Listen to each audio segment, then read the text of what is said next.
दोस्तों स्टडी 91 के online platform में आप सभी का बहुत बहुत स्वागत है। दोस्तों आज आप सभी के समक्ष बीपीएससी ट्री 4.0 परीक्षा को ध्यान में रखते हुए हिंदी विषय की क्लास को लेकर हाजिर हूं और आज हमारा दोस्तों 9वें नंबर का क्लास है। आज की क्लास अगर आप देखते हैं तो पूरे 270 सवाल आपके तैयार हो जाएंगे। देखिए मैं सवाल का नंबर दोस्तों इसलिए यहाँ पे लिखता हूं ताकि जब कभी आप इस सीरीज को पढ़े ना तो आपको पता चले कि पीछे भी हमारी इंपॉर्टेंट क्लासेस हैं। ठीक है, आज की क्लास पढ़कर अगर आपको आनंद आता है तो आपका एक फर्ज बनता है कि पीछे के लेक्चर अगर आपने नहीं देखा है तो जाके देख लीजिए, क्योंकि इतनी ही मेहनत और इतनी ही शिद्दत लगन के साथ मैंने पीछे के भी लेक्चर तैयार किए हैं। तो शुरू से पढ़ेंगे तो आनंद आपका बना रहेगा। ठीक है, आइए आगे बढ़ते हैं। ध्यान दीजिएगा, बीपीएससी परीक्षा के लिए हमने एक बैच बनाया रखा है। ठीक है, बहुत कम प्राइस में दोस्तों इस बैच को लॉन्च किया है और ये चारों एग्जाम दोस्तों इससे कवर हो जाएंगे। चाहे आप पीआरटी का पेपर दें, चाहे मिडिल वाला पेपर दें, चाहे सेकेंडरी वाला पेपर दें जिसे आप टीजीटी कहते हैं, या फिर सीनियर सेकेंडरी वाला पेपर दें जिसे आप पीजीटी कहते हैं,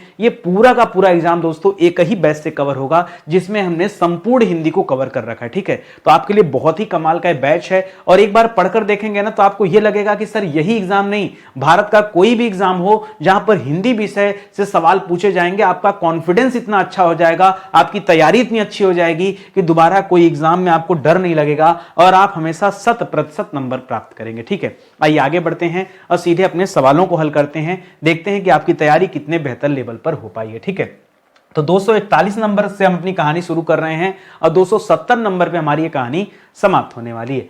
पहला सवाल दे रहा है कि इनमें से कौन सा शब्द भाववाचक संज्ञा है। जो भाववाचक संज्ञा है दोस्तों उसके बारे में बताना, कौन सा शब्द भाववाचक संज्ञा है ये बताइए। बहुत ध्यान से सोच समझ के जवाब दीजिए।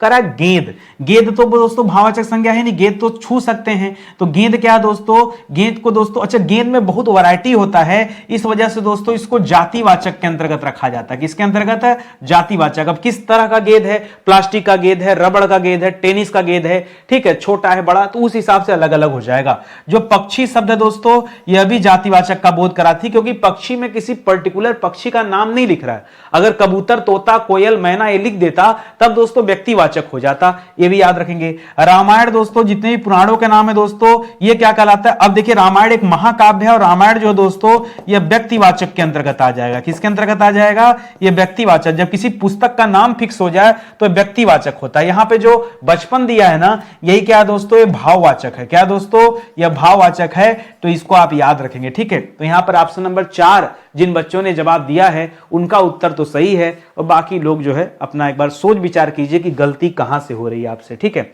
आगे बढ़िए। करा इनमें से कौन सी संधि सही नहीं है। जो संधि सही नहीं दोस्तों वो पहचानना है। लिख रहा सत धन आचार बराबर सदाचार, इस पहले वाले में दोस्तों कौन सी संधि है तो याद रखिएगा व्यंजन संधि का उदाहरण है और सदाचार बिल्कुल सही है। सत धन चरित्र बराबर सच्चरित्र हो जाता है, सदचरित्र दोस्तों नहीं होता है, जो शब्द होता है वो होता है सच्चरित्र। क्या होता है? सच्चरित्र होता है। यहां च 2 बार आना चाहिए, तो दोस्तों यहीं पे गलती हो गया। विच्छेद तो सही है लेकिन दोस्तों यहां पर पूरा ढंग से सही नहीं लिखा हुआ है, तो ये आप याद रखेंगे। सत धन गति बराबर सदगति हो जाता है और यहां भी दोस्तों क्या हो जाएगा? व्यंजन संधि। सत धन मार्ग बराबर सन्मार्ग हो जाता है और यह भी क्या हो जाएगा? व्यंजन संधि। ठीक है, तो बाकी सब तो सही है। यहां सदचरित्र नहीं लिखना, आपको सच्चरित्र लिखना है, डबल च आएगा, इस बात का ध्यान रखेंगे। देखिए गलती गलती होती है, ठीक है, और उसी गलती को पहचानना आप सभी को, बस इतना सा ध्यान रखें। आगे बढ़िए, अगले सवाल पर आते हैं। करा इनमें से किस शब्द का समास विग्रह सही नहीं है। अब समास का सवाल दे रहा दोस्तों, करा किसका समास विग्रह सही नहीं है। करा स्नान घर, इसका जब समास विग्रह करेंगे तो मिलेगा स्नान के लिए घर, क्या सही है? बिल्कुल सही है। करा ध्यान मग्न यानी ध्यान में मग्न, ठीक है, अच्छा ये स्नान के लिए घर जो दोस्तों क्या हो जाएगा? यह संप्रदान तत्पुरुष हो जाएगा। क्या हो जाएगा? यह संप्रदान तत्पुरुष हो जाएगा, ये आप याद रखेंगे। उसी तरह ध्यान में मग्न यह क्या हो जाएगा? यह अधिकरण तत्पुरुष हो जाएगा ना, अधिकरण। गुरु की दक्षिणा नहीं होता दोस्तों, गुरु के लिए दक्षिणा होता है। क्या होता है? गुरु के लिए दक्षिणा ये शब्द होता है, तो इस वजह से गलत हो जाएगा, तो यही आपकी पहचान हो जाएगी। स्नेह सिक्त मतलब स्नेह से सिक्त या स्नेह के द्वारा सिक्त, ठीक है, तो कर्ता ने कर्म को करण से, तो यहां पर क्या हो जाएगा दोस्तों? यहां पर करण तत्पुरुष हो जाएगा। ठीक है, तो आप साथ ही साथ देखिए समास विग्रह अपनी जगह है, लेकिन किस पद में कौन सा समास है अगर लगे हाथ हम ये भी पढ़ लें तो एक नई चीजें हमें मिलती जाएंगी। सही बात है कि नहीं? चलिए आगे बढ़ते हैं। अगले सवाल पर आइए, करा इनमें से कौन सा शब्द कर्मधारय समास के अंतर्गत नहीं आता है। जो कर्मधारय समास के अंतर्गत नहीं आता है आपको उसकी पहचान करनी है। करा कृष्ण पक्ष हो गया। कृष्ण पक्ष दोस्तों क्या है यहां पर, यह तो कर्मधारय समास है, ठीक है। कर्मधारय में याद रखेंगे या तो विशेषण विशेष्य का पद होता है, या उपमान उपमेय वाला पद होता है, या कोई तारीफ करने वाला शब्द होता है, या तो उत्तर पद में प्रधानता देखी जाती है, ठीक है। या आप याद रखेंगे मुरारी दोस्तों किसे कहा जाता है, मुरारी या श्री कृष्ण को कहा जाता है। तो दोस्तों इस आधार पे तो यहां बहुव्रीहि समास हो जाएगा, क्योंकि मैंने आपको पढ़ाया है कि जहां दोनों पद अप्रधान हो जाएं और उसके स्थान पे कोई तीसरा पद प्रधान हो जाए वहां पर समास कौन सा होता है, वहां बहुव्रीहि समास होता है। यह आप याद रखेंगे। बाकी चरण कमल और महात्मा में भी दोस्तों कौन सा समास हो जाएगा, कर्मधारय। याद रखें जहां कहीं तारीफ वाले शब्द आ जाए, चरण कमल, बताइए आप कभी चरण जो है कमल हो सकता है, उसकी तुलना हो सकती है, या चंद्रमुख चंद्रमा के समान मुख हो सकता है, ठीक है। बस ये सब तारीफ वाले शब्द होते हैं, ठीक है, इसको आप ध्यान देंगे तो ये कर्मधारय समास आ जाएगा। ऑप्शन नंबर 2 दोस्तों यहां बहुव्रीहि समास है, इस वजह से इसे आप अलग कर लीजिए और यही आपका जवाब हो जाएगा। करा इनमें से किस शब्द में नी उपसर्ग लगाया, और उपसर्ग हमेशा दोस्तों कहां लगता है, याद रखिए उपसर्ग हमेशा शब्द के प्रारंभ में लगता है। कहां लगता है, शब्द के प्रारंभ में हमेशा उपसर्ग लगता है। जैसे लिख रहा निगाह, जैसे लिख रहा निशाना, निहायत और निकम्मा। तो याद रखेगा यहां जो निकम्मा शब्द है दोस्तों इसमें नी उपसर्ग लगा है। क्या उपसर्ग है दोस्तों, यहां पर नी उपसर्ग है, बाकी में दोस्तों नी उपसर्ग नहीं है। ध्यान दीजिएगा, आप कोई कंफ्यूजन में मत रहिए, ठीक है। निकम्मा जो शब्द होगा दोस्तों, निकम्मा लग रहा है कि नहीं लग रहा है, फील करिए, ठीक है। निकम्मा फील ना, कहां से फील कर, निकम्मा बनने का फील करेंगे। तो याद रखिए फिलहाल जो निकम्मा शब्द है इसमें नी उपसर्ग लगा है, बाकी निगाह, निशाना और निहायत दोस्तों क्या हो जाएगा, यह मूल शब्द है, ठीक है। तो याद रखेंगे यह क्या है दोस्तों, यह मूल शब्द है, यहां पे किसी तरह का कोई भी उपसर्ग नहीं लगा हुआ है। करा इनमें से किस शब्द में प्रत्यय नहीं है यह बताना। प्रत्यय जिसमें नहीं है, और प्रत्यय कहां लगता है दोस्तों, याद रखिएगा यह शब्द के अंत में लगता है। प्रत्यय जो होता है यह शब्द के अंत में लगता है, ध्यान दीजिएगा। मददगार, मददगार में तो गार प्रत्यय हो जाएगा, मदद मूल शब्द हो जाएगा। सौदागर, ठीक है, सौदागर, सौदागर हो जाएगा, ताकतवर में वर हो जाएगा। रघुवर दोस्तों, अब आपको लगेगा सर जो रघुवर शब्द है, रघुवर, रघुवर दोस्तों आपको लगेगा सर रघु तो कुल का नाम है और वर लगा दिया गया, ऐसा नहीं है। रघुवर दोस्तों याद रखेंगे यह मूल शब्द है, ठीक है। यह क्या है, यह मूल शब्द है। हां अगर आपके सामने अगर यही लिख देता रघुकुल ना, तब दोस्तों क्या हो जाता, तब आपका यहां हो जाता कि रघु अलग है कुल अलग शब्द है, तब भी नहीं होता, ठीक है।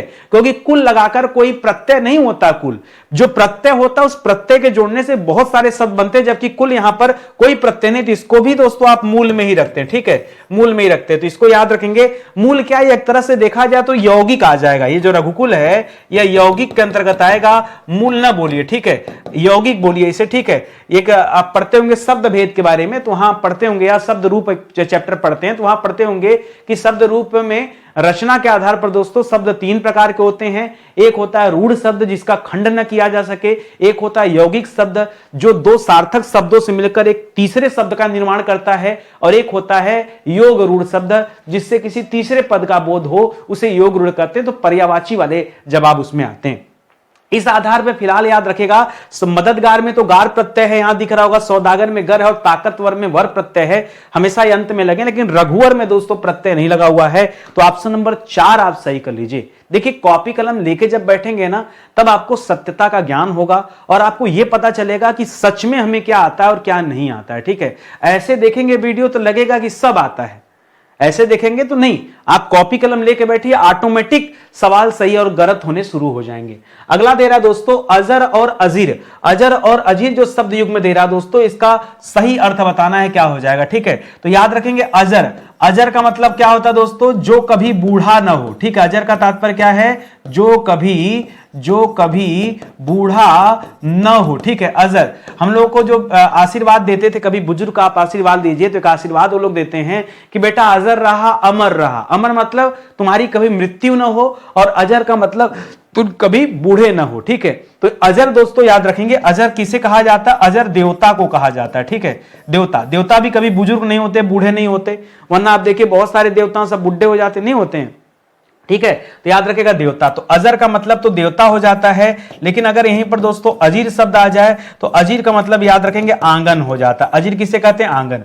परीक्षा टाइम में ना आपका दिमाग बहुत तेजी से जो है काम करता है और उसको एक बढ़िया सा श्लोक याद आता है। ठीक है, ठीक है, मंगल भवन मंगलहारी द्रवहु सुदर्शन अजीर विहारी। सोचता अजीर आ गया, अजीर देवता कहा जाता था। ठीक है, बस यही क्या करता है, वो पलट देता है।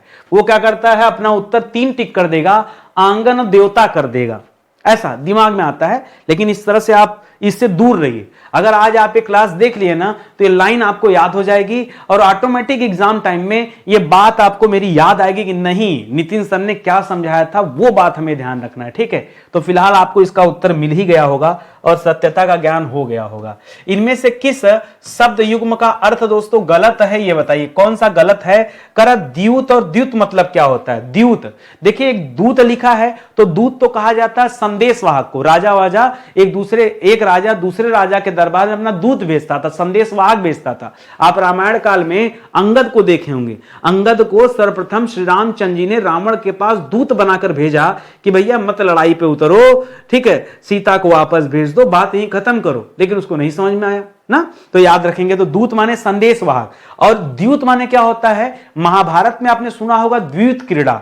द्यूत क्रीड़ा मतलब होता है जुए का खेल। तो याद रखेंगे, यहां तो बिल्कुल सही है, जुए का खेल और संदेश वाहक। आपसे पूछा कौन सा गलत है ना, वो पहचान करना है। दूसरा दे रहा है श्रवण और श्रवण।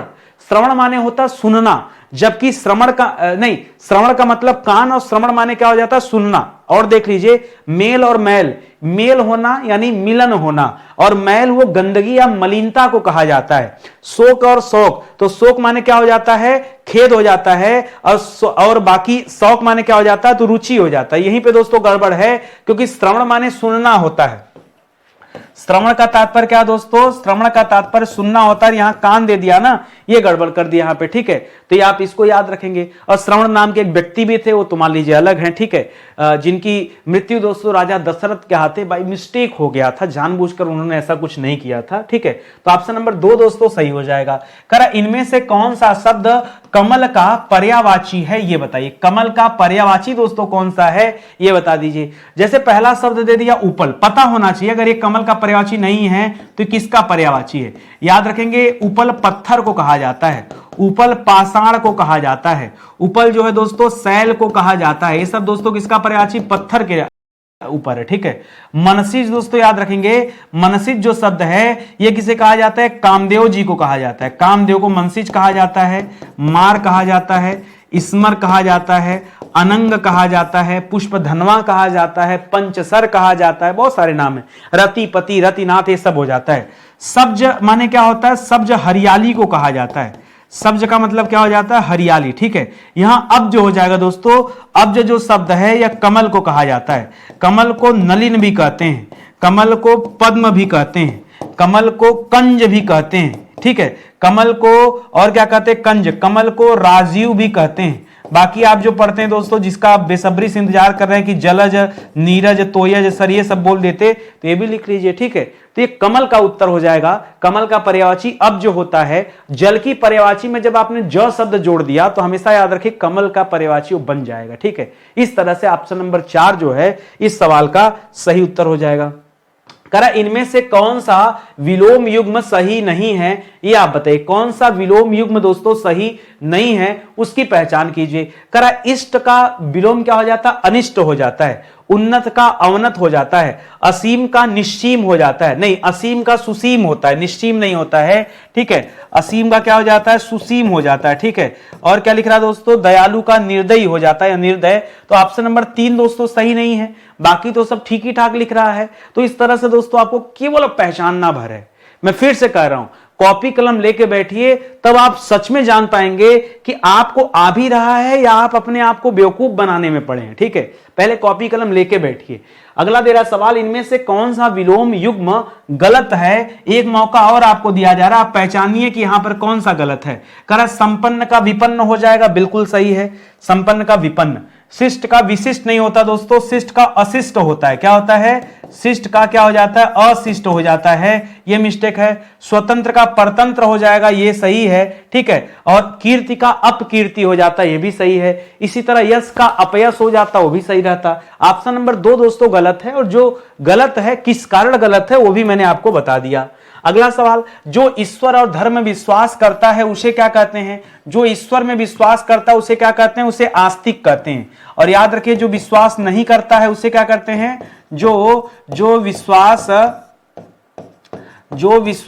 नहीं करता है उसे क्या कहते हैं दोस्तों? उसे नास्तिक कहते हैं। क्या कहते हैं? आस्तिक और नास्तिक के 2 शब्द हैं, तो इसे आप याद रखिएगा, ठीक है, नास्तिक। बाकी भक्त दोस्तों भगवान की भक्ति करने वाले को कहा जाता है।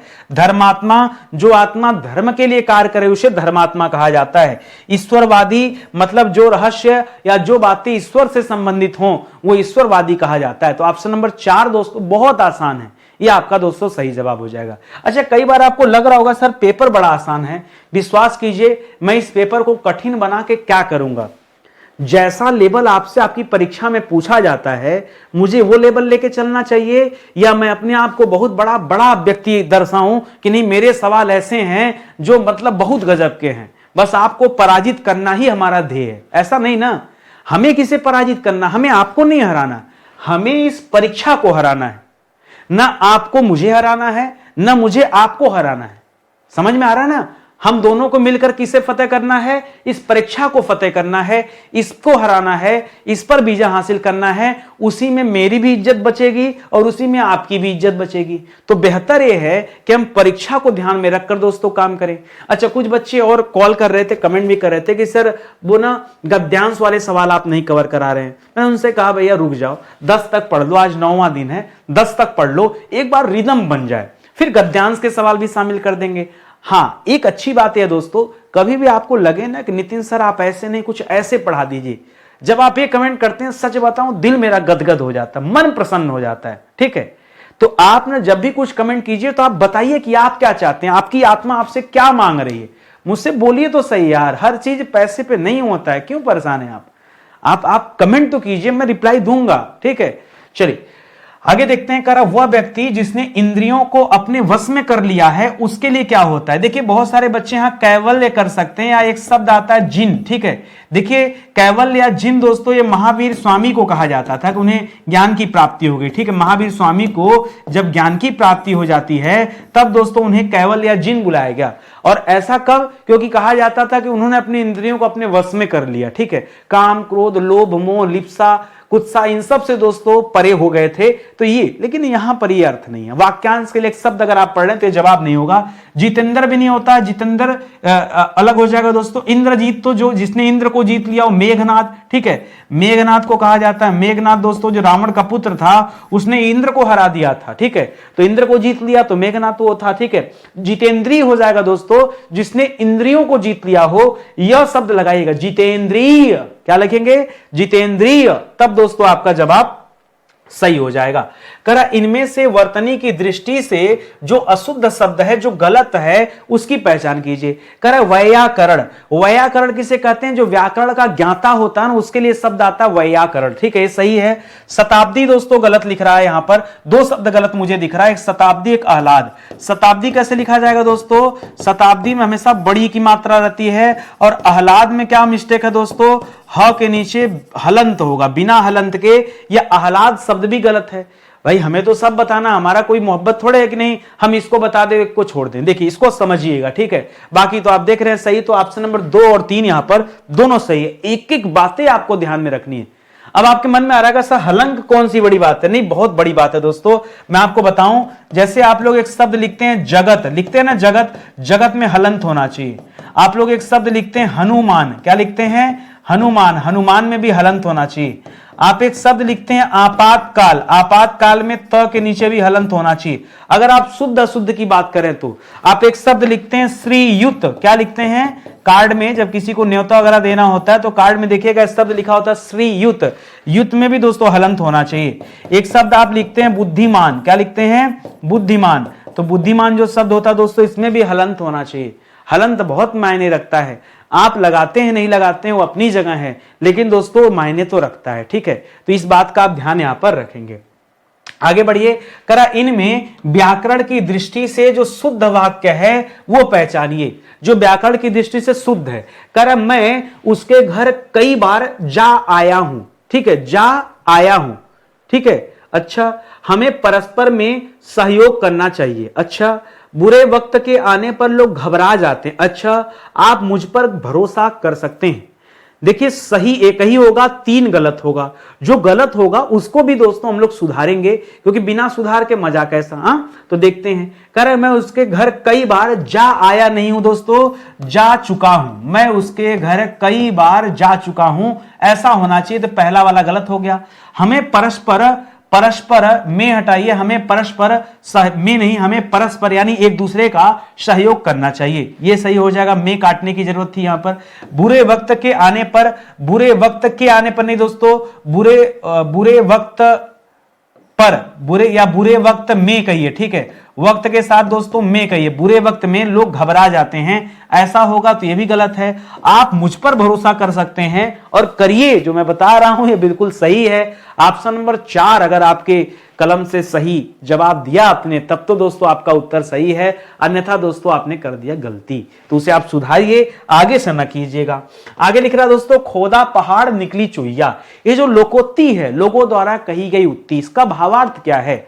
खोदा पहाड़ निकली चुईया, इतना बड़ा पहाड़ खोद डाला, मतलब बहुत मेहनत कर दिया, और निकल क्या रही उसमें से चुईया, यानी आपको आपके मन मुताबिक, आपको अपने मेहनत के मुताबिक पारिश्रमिक नहीं मिला, ये उसका जवाब होगा। कर पहाड़ को खोदते ही चुईया बिल से निकल आई स्टोरी थोड़े है, बहुत परिश्रम करने पर भी बहुत कम लाभ प्राप्त हुआ, ये सही हो सकता है। चुईया अकेले ही पहाड़ खोदने निकल पड़ी, पहाड़ को खोद कर बिल बनाकर चुईया दूसरी तरफ नहीं। देखिए आप, मैंने देखा ना बीपीएस, ऐसे ही ऑप्शन आते हैं, ऊट पटांग के ऑप्शन आपसे, आपकी परीक्षा में ऐसे ही ऑप्शन आते हैं। मैं बार बार कर रहा हूं, आप शंका ना कीजिए, मेरे ऊपर शंका ना कीजिए, आप अपने ऊपर शंका कीजिए कि ठीक है एक आध दो सवाल ऐसे मिल जाएंगे, लेकिन मैं अगर पेपर देने बैठूं तो क्या मैं 30 में 30 सवाल हल कर पा रहा हूं कि नहीं, कितना नंबर हमने सही किया, कितना गलत किया, बस ये मैटर करता है। आप एक बार ट्राई कीजिए पहले बैठ के, तब आपको समझ आएगा। देखिए स्टडी 91 के प्लेटफॉर्म से हमने बहुत सारे विषय के लिए कोर्सेज बनाए हैं, और जो मेरा फेवरेट बैच है दोस्तों वो है मॉडर्न हिस्ट्री का बैच। बहुत गजब का दोस्तों, भारत का इतिहास जानने का ना, इससे बेहतरीन मौका आपको नहीं मिलने वाला है। बहुत गजब का बैच है। कभी आपके पास फुर्सत हो और लगे कि नहीं हमें कहीं कुछ पढ़ना चाहिए, सीखना चाहिए, ठीक है, लोगों से अलग, तो दोस्तों आप इस बैच को जरूर ज्वाइन कीजिएगा, या कम से कम जो डेमो लेक्चर उसे आप देखिए, ठीक है। डेमो लेक्चर देखने से आपको खुद ही समझ में आ जाएगा कि कितनी क्वालिटी इस क्लास में है। आगे देखिए, कारण निम्नलिखित में से कौन सा वाक्य मिश्रित वाक्य नहीं। मैंने आपको समझाया था दोस्तों, मिश्रित वाक्य की पहचान क्या होती है? यद्यपि, यद्यपि, जो, सो, क्योंकि, की, इस तरह के शब्द आते हैं तो दोस्तों क्या हो जाता है? मिश्रित हो जाता है। जैसे क्या क्या आता है? जैसे आएगा जो, सो, जैसे आएगा यद्यपि, जैसे आएगा की, जैसे आएगा क्योंकि, ठीक है, इस तरह का शब्द अगर आता है तो याद रखिएगा मिश्रित वाक्य होता है। करत जब तुम जाओगे तब मैं आऊंगा, जब तब भी लिख लीजिए, जब तब, ठीक है, जब तब, तो जब तब लिखा है इस वजह से तो मिश्रित वाक्य है। और आपको क्या बताना है कौन सा नहीं है। करत तुम्हारा गाना सबको अच्छा लगा, सबको अच्छा लगा दोस्तों ये सामान्य वाक्य है। क्या है? यह सामान्य वाक्य है, याद है। वह जानता है कि यहां की लगने की वजह से दोस्तों मिश्रित वाक्य हो गया। वह पुस्तक खो गई जिसे हमने कल खरीदा था, तो जिसे लगने से दोस्तों ये क्या हो जाएगा? अच्छा, मिश्रित वाक्य में हमेशा निर्भरता मिलती है।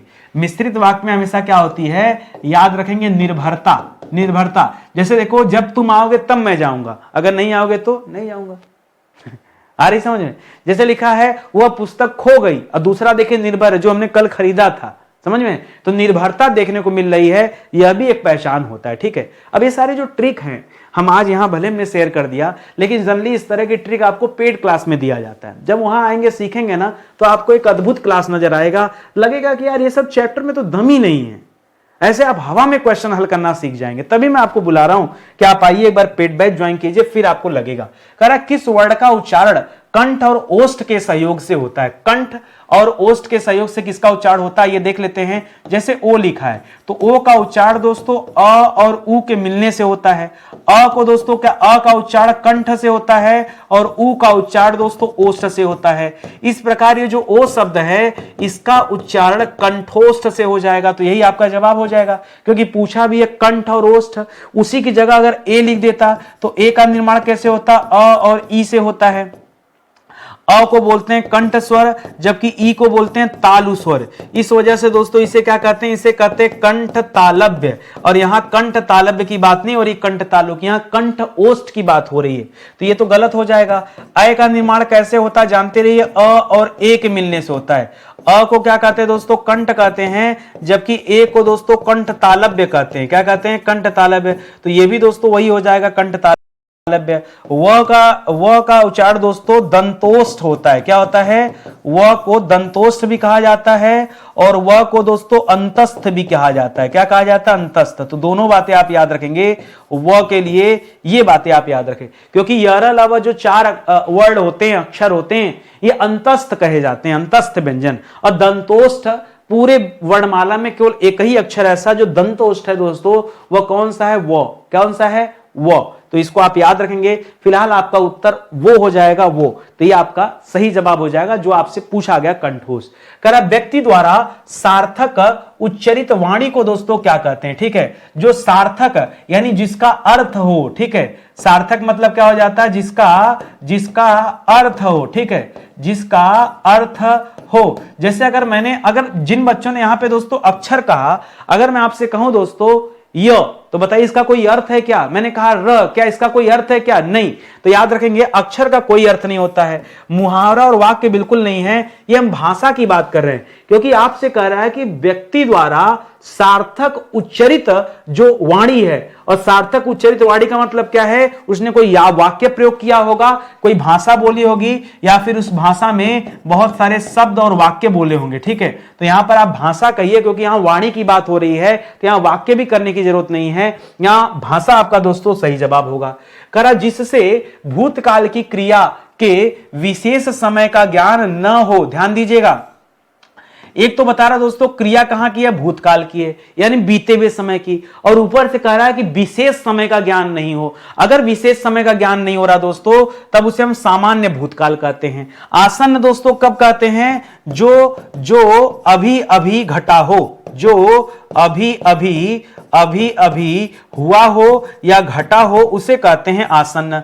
पूर्ण मतलब क्या होता है दोस्तों, जो क्रिया भूतकाल में क्या हो गई है, समाप्त हो गई है, उसके लिए क्या होता है ठीक है। और जो क्रिया भूतकाल में क्या हो रही दोस्तों, चल रही हो, ठीक है। जो क्रिया चल रही है उसे क्या कहते हैं दोस्तों, उसे अपूर्ण भूत कहते हैं। तो यहां पर जो जवाब होगा वो सामान्य भूत होगा। सामान्य भूत, जैसे मैं कहूं दोस्तों कि शुभम विद्यालय जाता था, तो क्या किसी समय का बोध हो रहा है, नहीं। इसीलिए दोस्तों यह सामान्य भूतकाल है कि जाता था, कब कैसे इसकी कोई बात नहीं है, ठीक है। अब मैं कहूं दोस्तों शुभम विद्यालय जा रहा था, ठीक है। तो जा रहा था मतलब अभी जा ही रहा था, पहुंचा नहीं है, तब वो क्या हो जाएगा, अपूर्ण भूतकाल।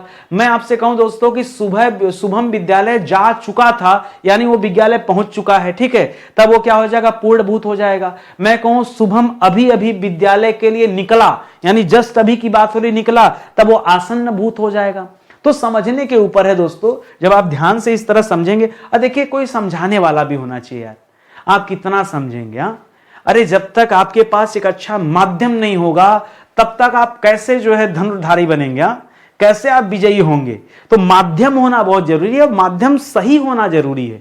दुनिया भर में माध्यम टहलते हैं, ठीक है, और आप किसी माध्यम से गुरु दक्षिणा मतलब दे करके गुरु दीक्षा लेने पहुंच जाते हैं। तो देखिए उसके पास जितनी दीक्षा होगी वही देगा ना। तो आप दीक्षा लेते समय ध्यान दीजिए कि हम दीक्षा ले किससे रहे, क्योंकि भाई गुरु के अंदर जितना गुण होगा, चेला उतना ही चीनी प्राप्त करेगा, उससे ज्यादा नहीं मिलेगा। तो बात को समझिए इन चीजों को। करा जिसमें एक क्रिया का होना दूसरी क्रिया के होने पर निर्भर करता है उसे क्या कहते हैं? कह रहा जिसमें एक क्रिया का होना दूसरी क्रिया के होने पर निर्भर करता है उसे क्या कहते हैं? तब देखिए इनमें से कोई नहीं तो गलत है, सामान्य भविष्य में भी नहीं। देखिए हेतु हेतुमद और संभाव्य, संभाव्य जो दिया दे दोस्तों इसमें संभावना होता है, संभावना, ठीक है।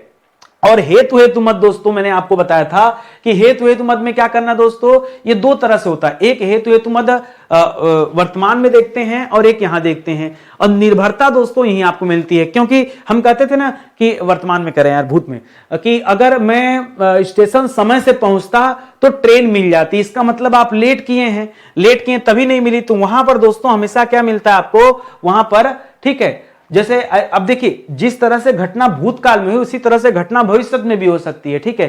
कैसे? ठीक है, संभवतः नहीं, जैसे कहे कि यदि बारिश होगी तो फसल अच्छी होगी, यानी अभी हुई नहीं है बारिश, होगी तो फसल अच्छी होगी, भविष्य की बात बताया जा रहा है, ठीक है। नितिन सर आप यदि बीपीएससी पढ़ा देते तो मैं जरूर पास हो जाता, यानी क्या घटना बीत चुकी है? नहीं, घटना आने वाले समय में होगा। और यहां निर्भरता भी देखने को मिल रही है, इस वजह से दोस्तों यहां क्या करना है आपको, हेतु हेतु मत भविष्य काल करना है, ये आप याद रखेंगे। इसमें एक क्रिया का दूसरी क्रिया पर एक बोझ जैसा होता है, निर्भरता होती है। कर ऐसे अव्यय जो वाक्य में किसी शब्द या पद के बाद लगकर उसके अर्थ में विशेष बल देते हैं उसे क्या कहते हैं? बहुत सोच समझ के बताइएगा, इस सवाल को फिर पढ़िए, 3 बार पढ़ेंगे तो भी समझ में नहीं आएगा। ऐसे अव्यय जो किसी वाक्य में नहीं, जो वाक्य में किसी शब्द या पद के बाद में लगकर एक विशेष अर्थ देते हैं उसे क्या कहते हैं? मैं आपको समझाता हूं, पहले एक उदाहरण लीजिए फिर ये चैप्टर समाप्त हो जाएगा। दोस्तों जैसे मैं आपसे कहूं कि भगवान आप परीक्षा में पास हो जाइए, आप परीक्षा में पास हो जाइए, ये नॉर्मल हो गया। अब मैं इसी को थोड़ा दूसरे भाषा में कह रहा हूं, आपको परीक्षा में पास होना ही होगा। अब बताइए दोनों में क्या अंतर है? सर पहले वाले में दबाव नहीं दिया जा रहा है, दूसरे वाले में दबाव बन रहा है कि नहीं ये करना ही है। जैसे आप किसी को बुलाइए, भैया आप मेरे घर आइए, और आप किसी से कहिए कि भैया आपको मेरे घर आना ही होगा, मतलब आप उसको दबाव दे रहे हैं कि नहीं आपको ये काम करना ही। तो जब कभी दबाव आ जाए किसी सेंटेंस में तो उसे निपात कहते हैं, यही होता है दोस्तों विशेष बल देना, तो निपात कहलाता है। यहां क्रिया विशेषण मत कीजिएगा, समुच्चय बोधक। बच्चा क्या करता है, उसके दिमाग में आता है कि सर अव्यय 2 प्रकार के होते हैं, विकारी और अविकारी। विकारी में तो संज्ञा, सर्वनाम, विशेषण और क्रिया के बारे में पढ़ते हैं, और अविकारी में दोस्तों हम क्रिया विशेषण यही समुच्चय बोधक और समुच्चय क्रिया विशेषण, समुच्चय बोधक और विस्मयादि बोधक और संबंध बोधक जो नहीं दिया यहां पे, ठीक है, ये 4 पढ़ते हैं। तो इस तरह से कुल 8 हो जाते हैं। खैर यहां पे निपात हो जाएगा, इसे आप ध्यान में रखेंगे। करा रात को पहरा देने वाला आज घर चला गया। रात को पहरा देने वाला आज, पहले गांव में पहरा दिया जाता था, हमको भी याद है मेरे बाजार में जब पहले चोरी वोरी की घटनाएं बड़ी होती थी तो गांव वाले चंदा जुटाकर पहरा देने वाले लगाते थे, अरे जगत रया हो, रात में चिल्लाता था आदमी। अब तो ऐसी कोई सिचुएशन है नहीं, ठीक है। कह रहा रात को पहरा देने वाला आज घर चला गया। इस वाक्य में रात को पहरा देने वाला दोस्तों कैसा पदबंध है? रात को पहरा देने वाला जाहिर सी बात है संज्ञा को डिनोट कर रहा है दोस्तों, तो संज्ञा पदबंध हो जाएगा। क्रिया विशेष, जब कोई पद क्रिया को डिनोट करेगा तो क्रिया पदबंध, तो जिसको डिनोट करे आप उसको बता दीजिए। तो यहां संज्ञा को डिनोट कर रहा है तो आप संज्ञा को बताइए, सिंपल सी बात है। कह रहा द्विकर्मक क्रिया का प्रयोग किस वाक्य में हुआ? द्विकर्मक मतलब जहां 2 कर्म मिल जाए, कर्म मतलब ऑब्जेक्ट जहां 2 हो जाए उसकी बात कर रहा है। कह रहा मामा ने मुझे पुस्तक दी। देखो विजय हो गया तो विजय तो दोस्तों यहां कर्ता हो गया, समझना। और सोना क्या हो गया दोस्तों? सोना क्रिया हो गया। तो यहां तो कर्ता और क्रिया दिया, यहां तो किसी तरह का कर्म है ही नहीं। श्वेता पढ़ने गई, श्वेता दोस्तों यहां क्या हो गई? श्वेता यहां कर्ता हो गई, और पढ़ने गई दोस्तों वो क्या हो जाएगा? इसमें क्रिया में चली गई, ठीक है। करा दादी ने कहानी सुनाई, दादी ने कहानी सुनाई। अब देखिए सुनाना क्या दोस्तों? क्रिया हो गया, सुनाना क्या है? क्रिया हो गया। और दादी ने कहानी जो शब्द दे रहा दोस्तों, यहां पर दादी क्या हो गई दोस्तों? कर्ता हो जाएगी। तो दोस्तों यहां दादी क्या हो जाएंगी? कर्ता हो जाएंगी। और यहां पर जो कहानी शब्द दिया दोस्तों ये कर्म हो जाएगा। तो यहां तो एक कर्म मिला। अगला सवाल दे रहा है मामा ने मुझे पुस्तक दी, ठीक है। तो एक तो दोस्तों पुस्तक दोस्तों कर्म हो जाएगा, ठीक है, और मुझे भी दोस्तों हो जाएगा, तो यहां पे करिएगा द्विकर्मक में हो जाएगा, ठीक है। मुझे दिया तो मैं तो कर्ता में हूं, ठीक है। मामा और ये पुस्तक के दोनों दोस्तों कर्म में आ जाएंगे, ठीक है।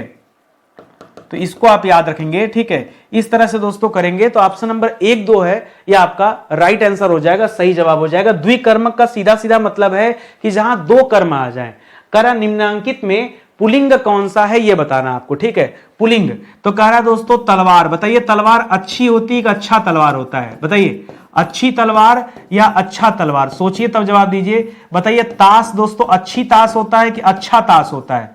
अच्छा या अच्छी, बताइए, ठीक है। अगला है तकदीर। आप कहते हैं मेरी अच्छी तकदीर है कि अच्छा तकदीर है? पहले लिख लीजिए फिर अभी सब बता दे रहा हूं। आप तस्वीर के बारे में क्या कहते हैं कि तस्वीर अच्छी है कि अच्छा है? बताइए अच्छी तस्वीर या अच्छा तस्वीर? तो मैं बताता हूं आपको अब क्या कहते हैं, ठीक है। तो तस्वीर हमेशा दोस्तों अच्छी होती है, इस वजह से यह फीमेल यानी स्त्रीलिंग हो जाता, तो यह जवाब नहीं होगा। आपकी तकदीर भी दोस्तों संजोग से अच्छी होती है, तो यह भी फीमेल हो जाएगा।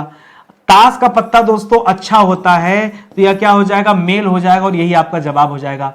और अच्छी तलवार होती दोस्तों, तो यह भी फीमेल हो जाएगा, तो यह भी गलत हो जाएगा। तो जो सही उत्तर यहां पे है वो होगा ताश। ताश जो शब्द है यह पुलिंग शब्द है, मेल शब्द है, इसको आप याद रखेंगे, ठीक है। और आपसे ये पूछा भी है कि कौन सा पुलिंग है, आपको केवल ये जवाब देना था, ठीक है। आगे बढ़िए दोस्तों, अगले सवाल पर आइए।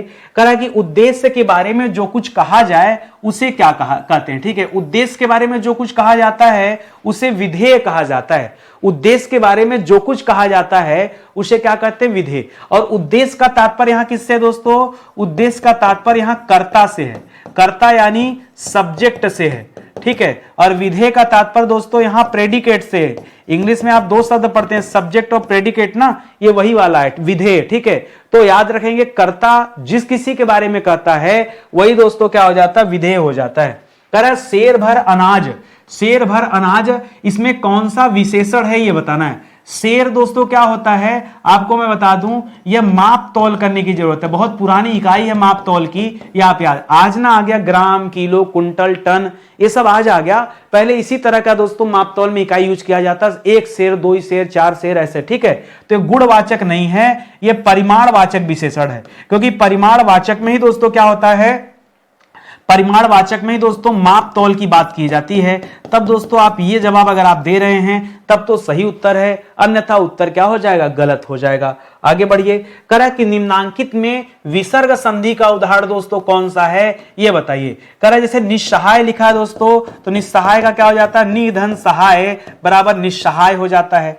जगन्नाथ का क्या हो जाता है? जगत धन नाथ बराबर जगन्नाथ हो जाता है, ठीक है। सतीश का क्या हो जाता है दोस्तों? ठीक है, सतीश का बताइए। सतीश तो मूल शब्द हो जाएगा ना, ठीक है। सतीश, सत धन ईस बराबर सतीश, हाँ, इसको या प्रतिधन एक बराबर दोस्तों प्रत्येक हो जाएगा, क्या हो जाएगा? प्रतिधन एक।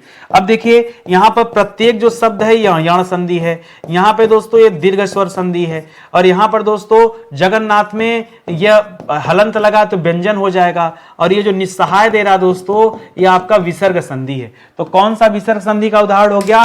ऑप्शन नंबर 1 जो है दोस्तों यही आपका विसर्ग संधि का उदाहरण हो जाएगा। समझ में आ गया ना? चलिए आगे बढ़ते हैं।